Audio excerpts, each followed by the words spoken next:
Hello and welcome back to Wisdom in Action, the podcast where we explore what it takes to bridge the gap between knowing and doing, because that's where the real wisdom is born. I'm Austra, resilience coach and podcast strategist, and I created this space to have honest conversations with real experts and bring you practical insights you can apply, not just think about. Today, we are joined by Selena Jones, therapist and decluttering coach, who guides people through life's messiest transitions with heart, humor, really important, and practical tools. Selena, welcome to Wisdom in Action. Thank you. I'm so happy to be here. Likewise. I wish we kind of had recorded the pre-conversation we had. I'm glad. There's some nuggets in there, right? There's some good stuff in there. Yeah. So to start us off, what is one piece of wisdom that changed everything once you started applying it? For me, one of I think the big pieces of wisdom for me was realizing that we are not our stuff, especially when it comes to clutter, right? Whether that's our physical clutter, whether that's our emotional clutter, because it shows up in both forms, is we're just so much more than our stuff. How did you get to this realization? It was probably during my own decluttering journey. So I didn't become a decluttering coach because I was naturally organized. It was the exact opposite. I think it's always the case. Right? And I was just like, oh my goodness, if I can find something that can help me, then I can guarantee that it can help other people. And that was a big awakening for me because, I would look at like all of the stuff in my house and there was so much shame built into it. And I was thinking that, it meant so much about me as a person. Like I was completely disregarding who I was professionally, who I was as a partner, as a mother, as a daughter, as a sister, like all these other hats that I wear. I was just looking at my clutter going, okay, well, none of that matters because look at all this stuff that I can't seem to manage. But in reality, it was my trauma that was showing up in my space. It was all my internal chaos that was showing up externally. That's a big shift in perspective. I am this and all the shame and everything versus actually seeing that, oh, this is my trauma showing up. How did you bridge that gap? Because that in itself, it's so profound. Even in that, I assume relief that you might have felt once you realize that, oh, this is not something being wrong with me. Yeah. It's trauma manifesting. Yeah. I think there was relief, but there was also a lot of fear. Because I was like, oh, okay, now what? Yeah. I think, especially, working in the mental health fields, people assume that, okay, well, if you've been a grief and trauma therapist for so long, how come you haven't got it all figured out? And I think we have to be our own students. Like I was compartmentalizing being able to show up for other people and, their internal chaos, and I wasn't paying enough attention to my own. So, I think I was shining a really bright light on myself. And in the beginning, I think with the fear, I just became frozen.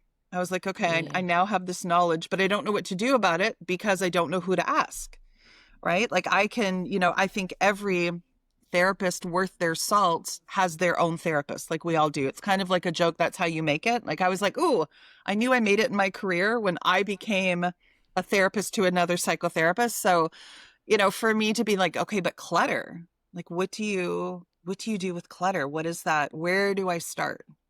Yeah. A quick question before we get into the clutter.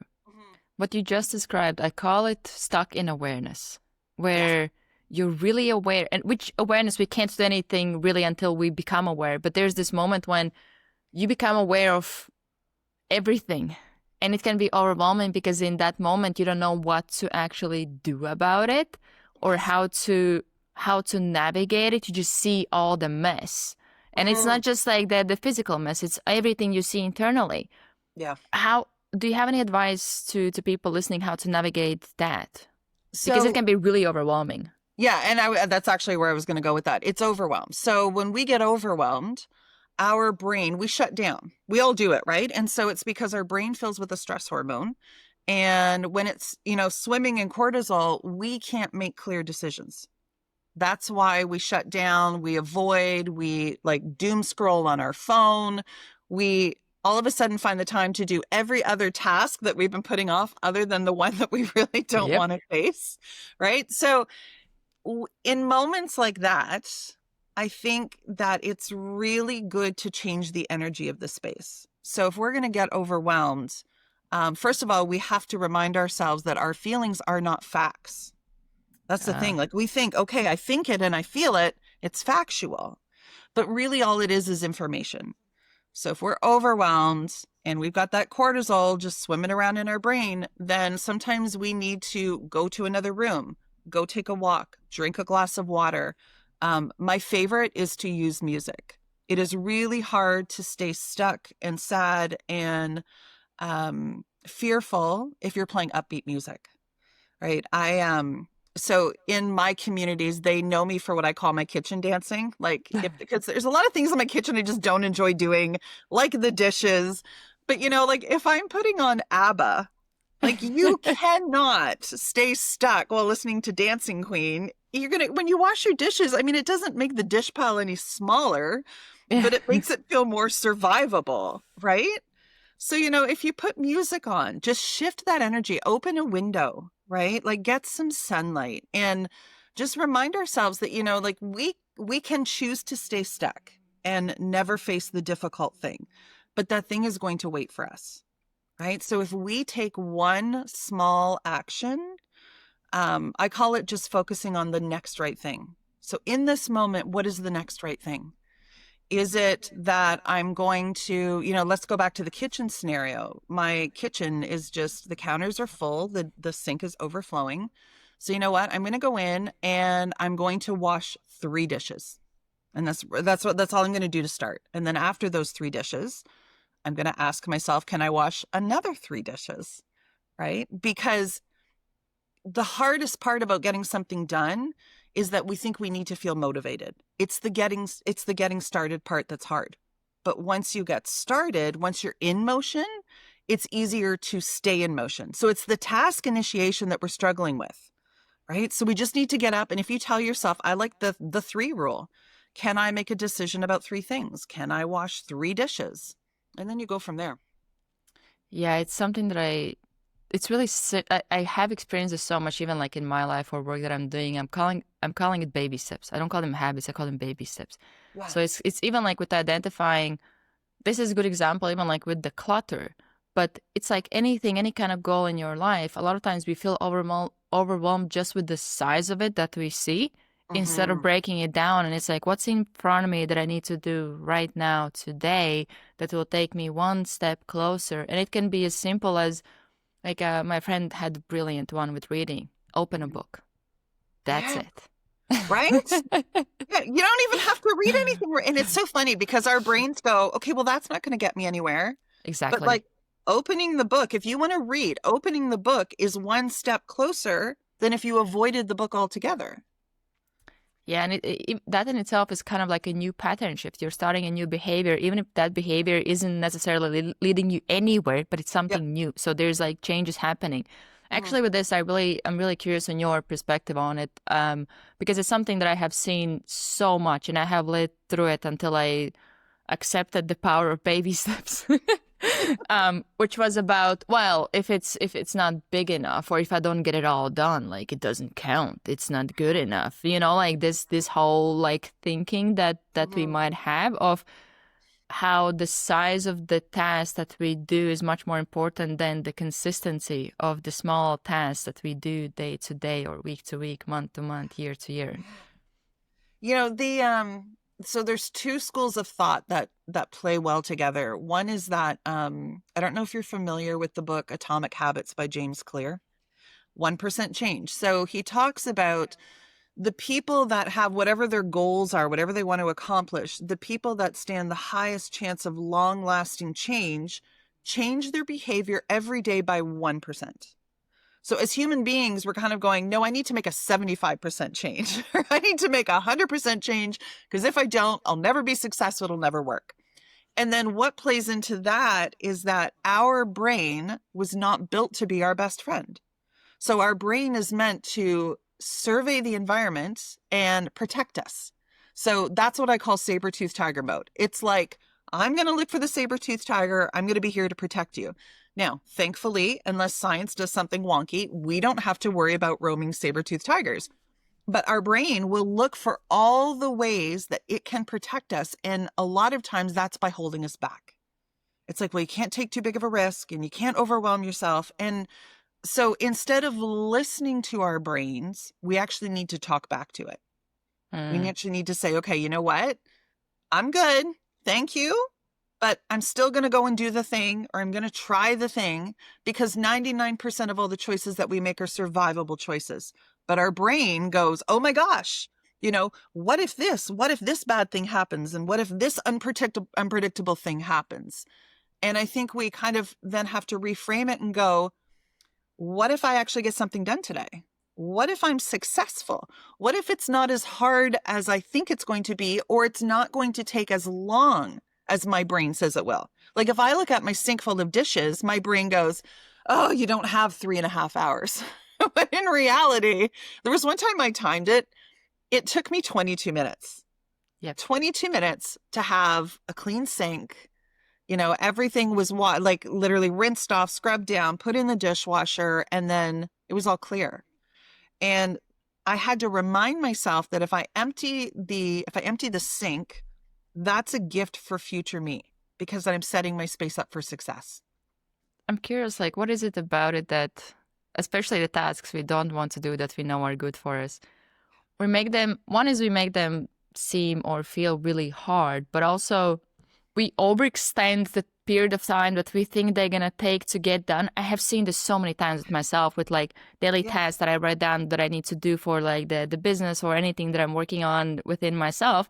Mm-hmm. I'm like, oh my gosh, this is so much work. But then when I actually sit down and do it, I'm like, it took me like 10 minutes to get it done. And I thought it would be like an hour. Yeah, that's the task initiation. So the task initiation is the thing that holds us back, because we start rationalizing and we're like going, oh, I don't have enough time. I don't have all the supplies. I haven't made all of my decisions.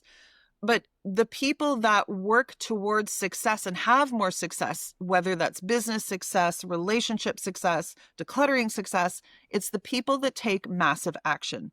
And massive action is started by small steps, right? It's one zone.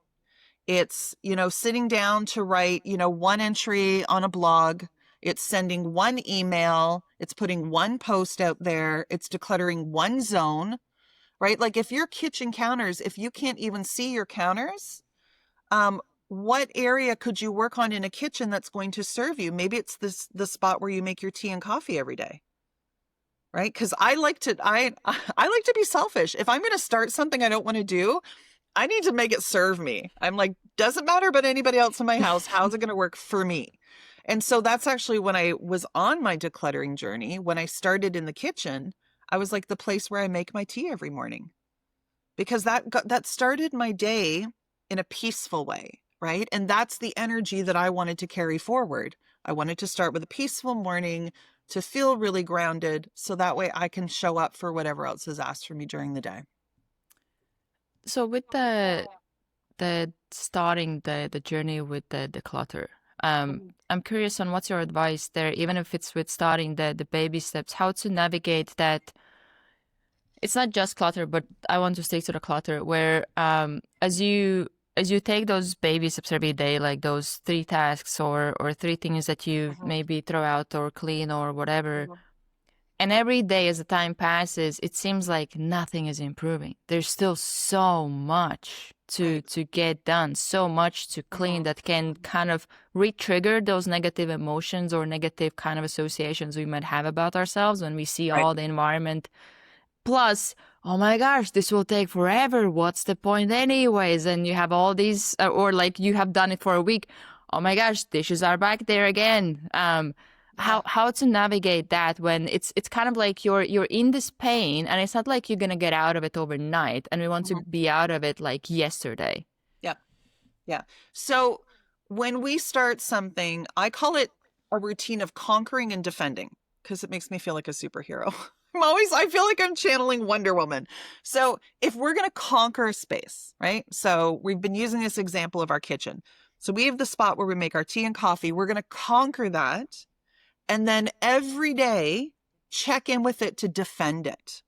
because clutter, I mean, what it feels like is that, we blinked and, like if we, like horizontal surfaces, they are a magnet for clutter. So, you clean off your kitchen table and it feels like you blinked and there's a bunch of stuff back on your kitchen table.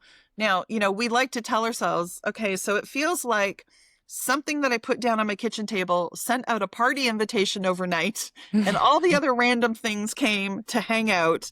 And now it's just, they're all hanging out on my kitchen table the next morning. The reality is that we are putting things down. We're not putting them away. So if we conquer something, we want to regularly check in to defend it. Right. And so what we're doing when we do that is we're creating new habits and we're aiming for that 1% change. We're not aiming for overnight change. We're not aiming for 100% change. Let's do 1%. What does 1% change look like? Maybe it's that you made a cup of tea and you sat in the living room and you were scrolling on your phone. And as you get up to go do something else, instead of leaving your mug there, you take it to the kitchen, you rinse it off, you put it in the dishwasher. Done. Right? So there's these little ways that we can, I think, notice our habits and then aim for that 1% change. Let's do a conquer and defend.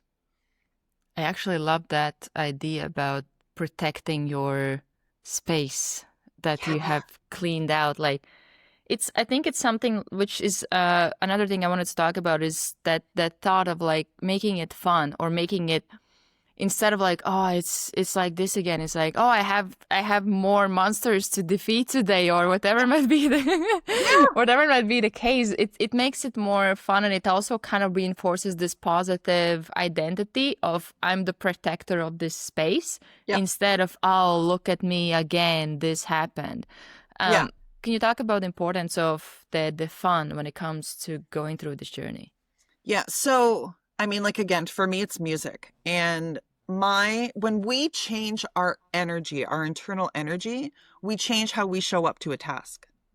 So, there's also, for people, so for me, it's music. For me, it's like random dancing. One of my coaching friends once, I was coaching in her group and she said, I don't think there's a room in your house that you haven't danced in. And I was like, actually, that's true, including my 26-year-old son bedroom when I went in to annoy him one morning. So, I mean, it's, that brings joy for me. But for people that have, because I have a lot of clients who are very much about high productivity. They're business owners, they're entrepreneurs, they got a lot on the go and they feel like, well, I'm doing all of this stuff and I'm trying to learn all these things. I don't have time to attend to my space. And so there's a term that Tony Robbins uses called net time. And so when he's doing one thing, net stands for no extra time. If you like listening to podcasts, if you like audiobooks, you can listen to those things while you're working on your space. So you don't need extra time. You're still learning while you're conquering and defending, or you're conquering and defending while you're still learning. Right? So we have to figure out what gives us that boost. Is it listening to podcasts? Is it listening to audiobooks? Is it letting our favorite movie play in the background on Netflix because, we all have our comfort shows, right? And we don't really need to pay attention to the plot. That can keep us company. Or, do we open up all the blinds and all the windows and listen to the birds in the morning when we're cleaning up, right? So there's all of these little shifts that we can do, and then we can play around with it. Someday it's a music day. Other day you're just like, nope, it's going to be a podcast day. We've got options. I'm curious on what is the mechanism of what is it doing when you have something in the background that you actually like or makes you feel good that is helping with that, like the decluttering process? Because my first thought was like, it's kind of, because it's another thing that I wanted to talk on about how it's not just physical cleaning out. A lot of it is emotional as well, because we have so many like emotions attached to pretty much like any object we have in our space.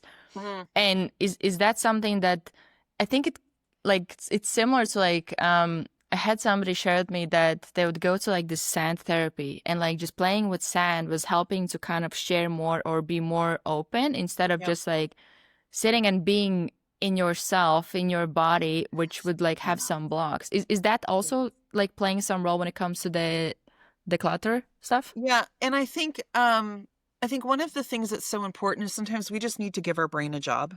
When our brain doesn't have a job, it says things that are really not helpful. Like, It'll you come know, up with something. we're trying to declutter. It's every silly thing you've ever said over the past 27 years. Or look at all the things you should be doing. And so, you know, or your time could be better spent if you did ABC. So, you know, if we have that music playing or we have that comfort show, if we have something filling the space, if you are a person whose brain wanders and goes into, you know, all of these spirals that aren't serving you, then give it something else to focus on. You know, then there's the opposite spectrum. Some people like to be fully present in the moment. That is okay too, right? And it can change depending on how your day's been, what else is going on in your life. Yeah. I'm curious on some of the myths you might have seen about, or you might have learned or noticed about with the work that you have done about people that are messy or they have places that are messy. What are some of the myths that you have seen out there? The biggest one is that everything else in our lifetime doesn't count if we have a messy space, right? So if we struggle with clutter, we're an awful partner, or we're an awful parent, or we're an awful, you know, business owner or educator, that, you know, that we're failing at life somehow. And That is so interesting. I can see that. yeah, like it's just kind of like people completely forget the gifts that they bring to the relationships in their lives, the way that they serve their communities, the way that they help uplift other people, because they're like, I have this big shame thing that is, you know, behind closed doors at my home. So, you know, I'm not being authentically me. When I first started my decluttering journey, the first thing I started with was my kitchen table, because my kitchen table was like the drop zone. And after I this story's out already all over the internet, so I can tell it. But after I cleaned it, every time I'd walk by it, I'd basically like pet it. I was like, oh, that looks so good. I'd be walking away and be like, oh, I did that thing. And my kids at the time were like, okay, now you're just being weird. Like, what? What are you doing? And so I challenged them. I said, I want you to go to your rooms, pick a zone, just a small zone that you can declutter that's going to serve you, and tell me how it makes you feel afterwards. So my daughter's kind of stubborn. She did not report back. My son, he was like, okay, yeah, now I get it. Right? Like, but I, you know, when I had a room, so I called myself the queen of the stash and dash. So if someone was coming over and there was clutter, there was this one room where I would just shove everything in and I'd shut the door. But the problem was that I was never actually going in to conquer it. So it just kept getting more filled and more filled. And it got to the point that it became awkward because someone would come to my house and they didn't know where the bathroom was. And so I didn't want them to think that that was the door to the bathroom and they'd like discover my big secret. So I would literally like usher them in and give them like walk them all the way down the hall to the door and be like, here's the bathroom. And it got to the point where I was like, Selena, this is ridiculous. Like, how much anxiety is it giving you? And you're just not being able to open your front door and welcome in the people that you care about to share space. So, you know, people will say to me, well, you know, first of all, did you conquer your stash and dash room? Yes, I did. How did you do it?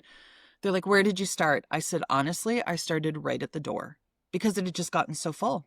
So I literally opened the door and I was like, okay, an instant overwhelm, right? I was like, okay, this sucks. I'm like, okay, I'm going to make a decision about 3 things. And I made a decision about 3 things and I slammed the door and I went and sat on the couch and it almost felt like there was a panic. And I was like, okay, didn't feel like it was going to be survivable, but that was survivable.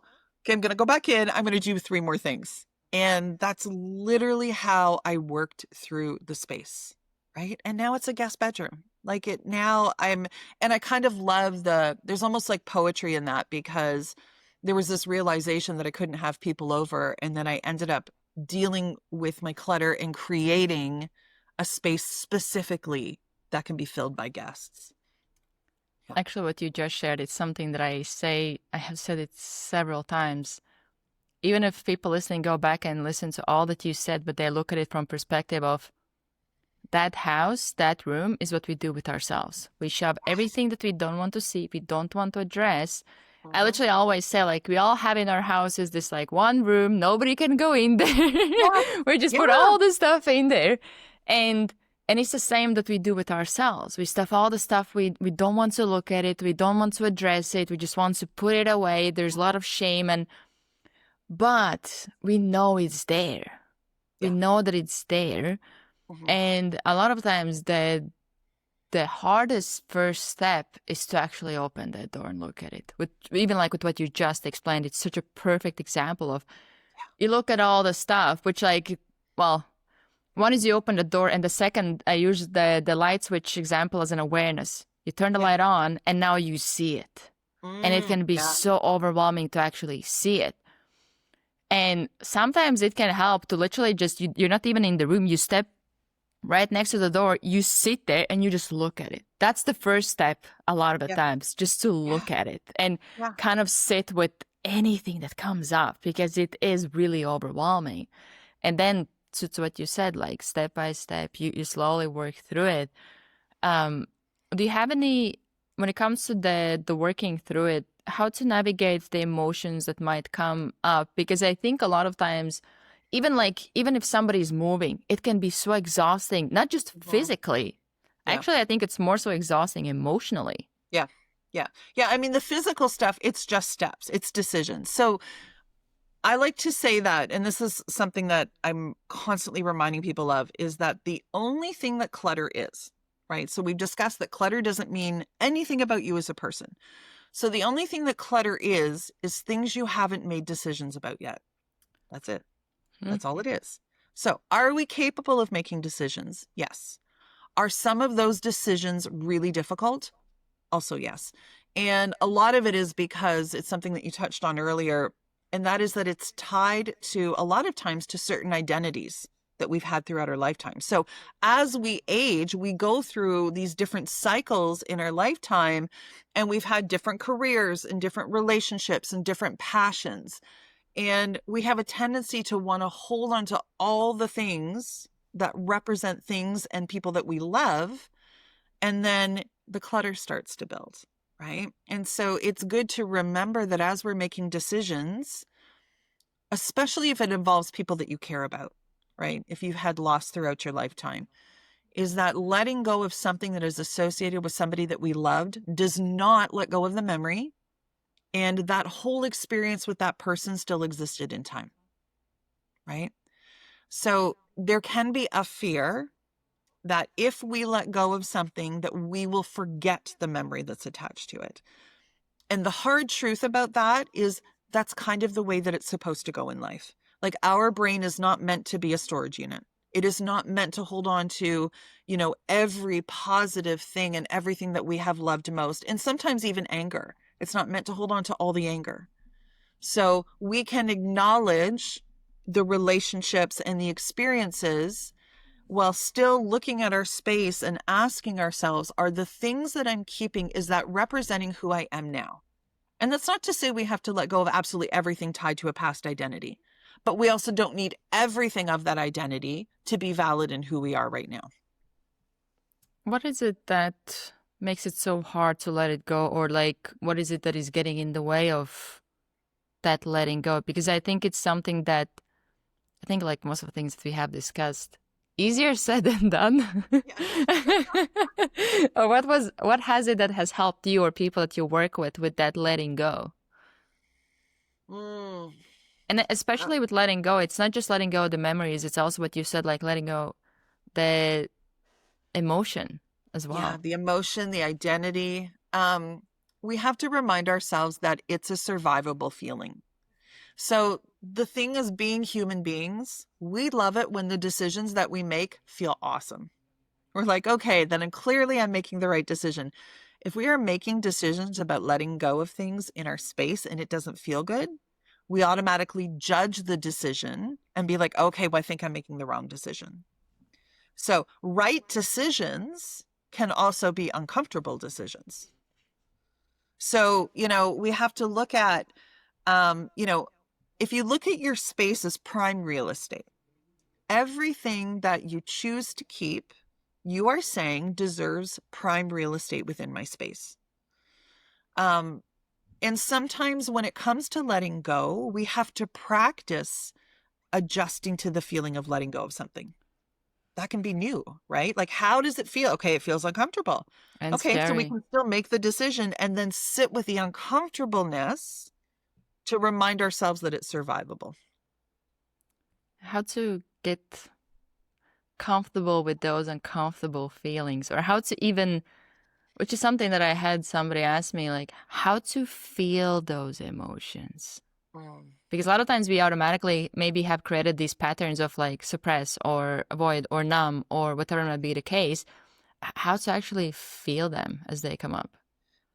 One of my favorite, easiest, super cheap ways to deal with it is by doing the morning pages by Julia Cameron. So she has a program called The Artist's Way. It's been around for decades.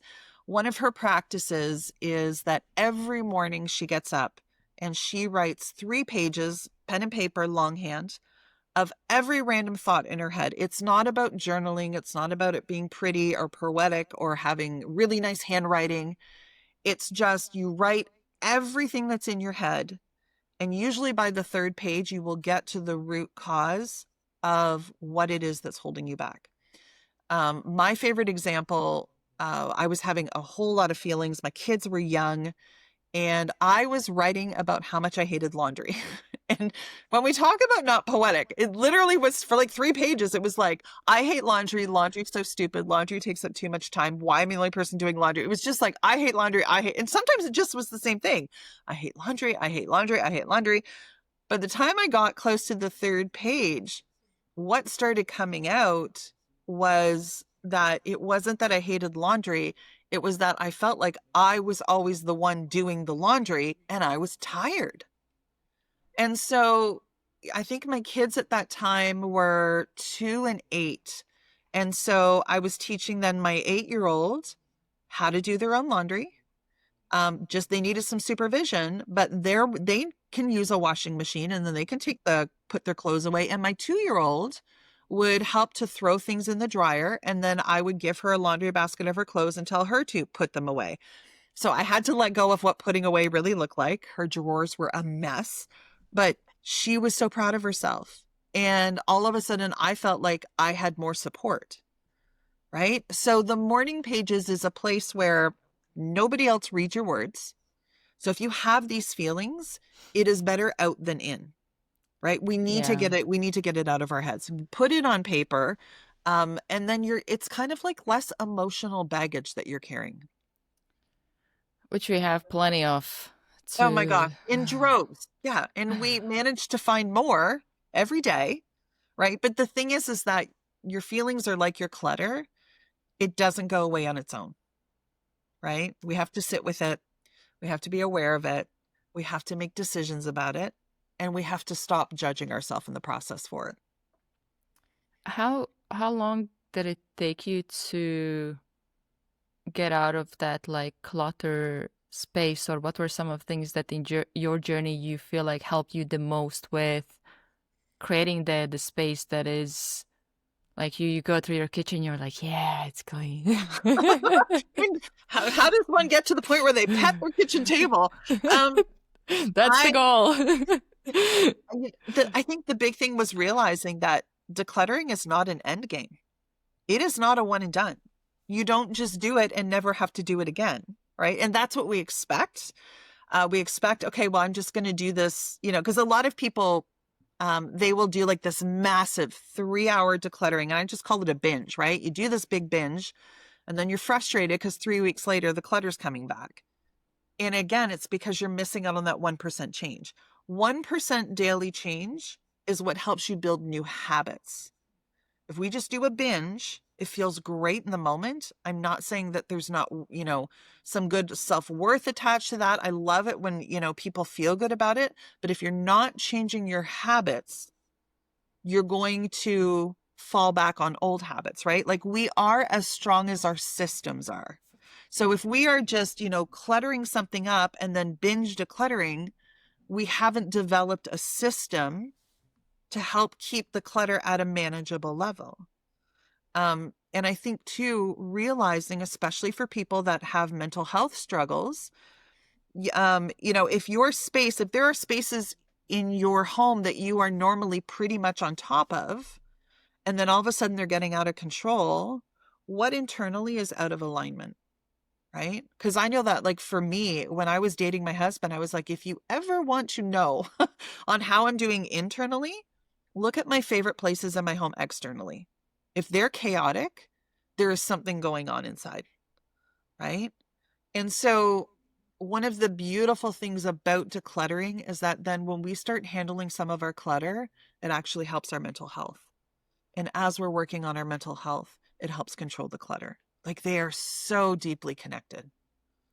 Is a is clutter one of the ways how we, because I know that with like other like patterns or behaviors like alcohol or drugs or watching stuff or same thing with like eating, Yep. they become like our way of regulating our emotions. Is clutter serving similar role?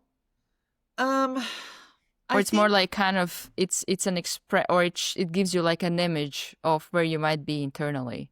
yeah, I think it's a good snapshot. It's usually a byproduct of how much overwhelm that we don't know how to process. And again, I think the beauty of decluttering is that it's a free mental health activity. So if we can take, one corner, like let's look at a coffee table. You don't have to do the whole table. Maybe you do like one zone on top of the table, right? And then you just practice defending it. And then eventually you conquer some other zones on top of the table. And then maybe eventually you work your way down and there's a shelf underneath. And you conquer that. But you just want to make sure that if you're conquering, you're also defending, because that's how you're building your new habits. That's how you're working towards 1% change. That's how you're having overall success. So, would it be fair to say that it's better to choose like one area, as small as it might be, but you focus on protecting it, Yeah. than try to fix or clean everything all at once, but then it just Yes. keeps getting back to the old ways. Yeah, because we get frustrated. And what happens when we get frustrated? We get overwhelmed. What happens when we get overwhelmed? We shut down, right? I want people to see that, one, they're capable of wins. I want them to see the value of their wins, because there's high value in wins. And I also want them to take time to celebrate it.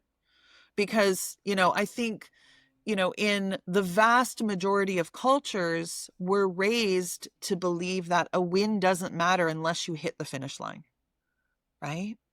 So, people don't look at how much did a person train, or, did they show up and do something extra that they were struggling to do before?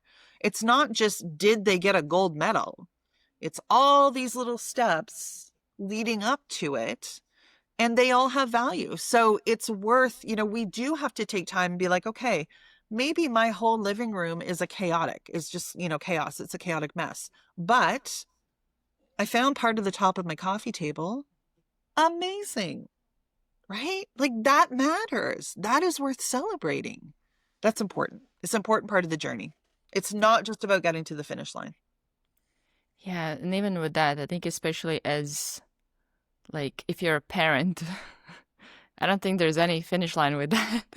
No, it's so funny because when it came to decluttering for a long time, Marie Kondo was like the big buzzword. Like she was, and her approach was to take everything of one kind, you know, um, does it serve you? And it just, people were getting overwhelmed, and they were just like, but her house always looked perfect. And then she had kids. And so she actually went on social media and went, okay, so you know what? My house is no longer, looking so perfect anymore.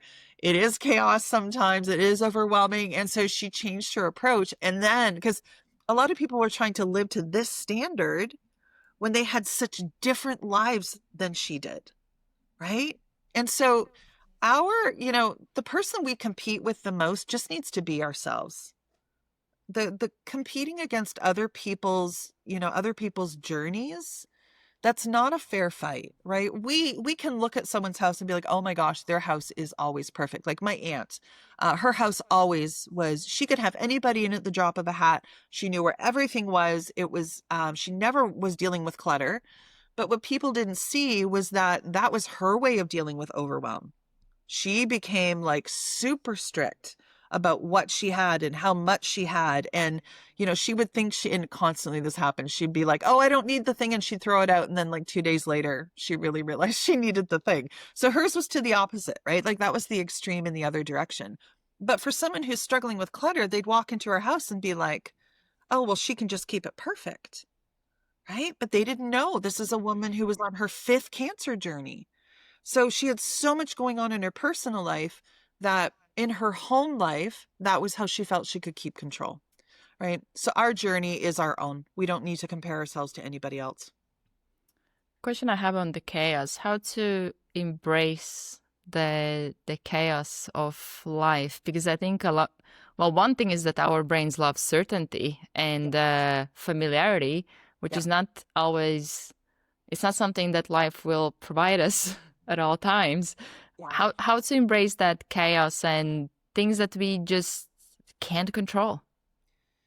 A lot of the difficulties that we place on ourselves is a need for perfection.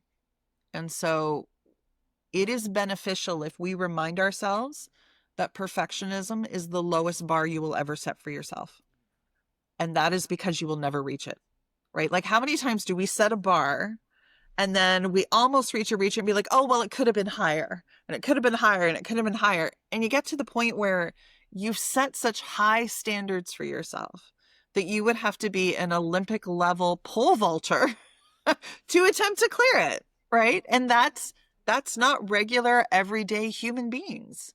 So, I try to encourage people to lower the bar, right? It is okay if something is easier.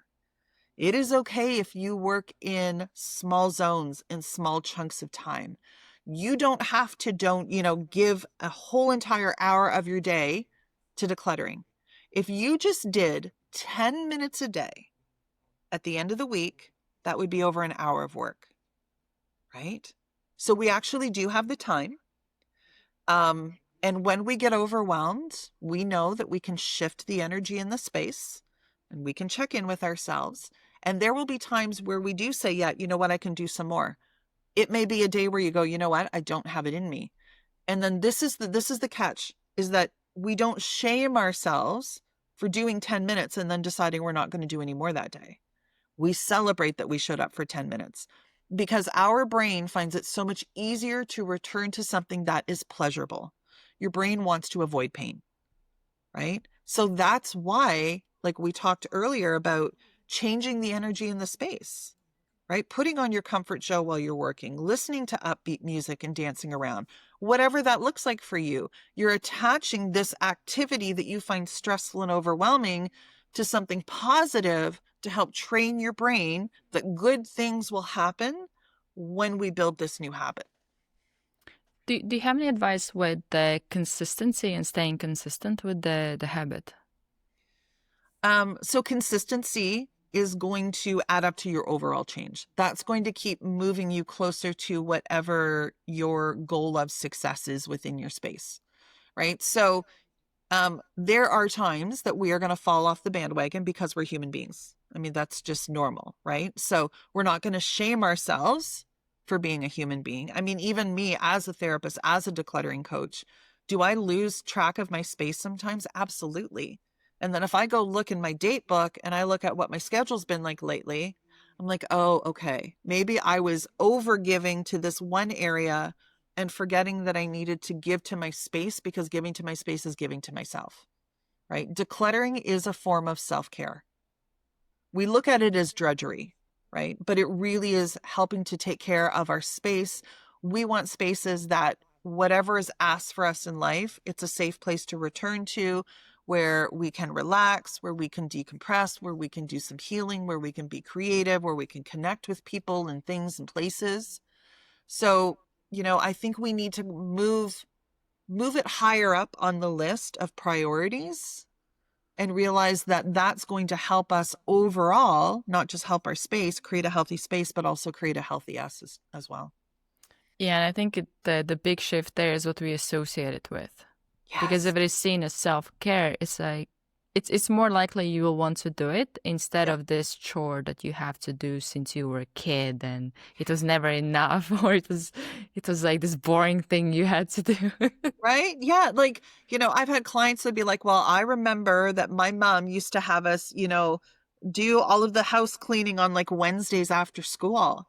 And so on Wednesdays, they are so resistant to any kind of work. And I'm like, okay, so how about Wednesdays is just for you doing it, whatever fun things bring you joy. And you just pick another day throughout the week. Like maybe on Thursdays, you do laundry. On Fridays, you pay attention to your kitchen.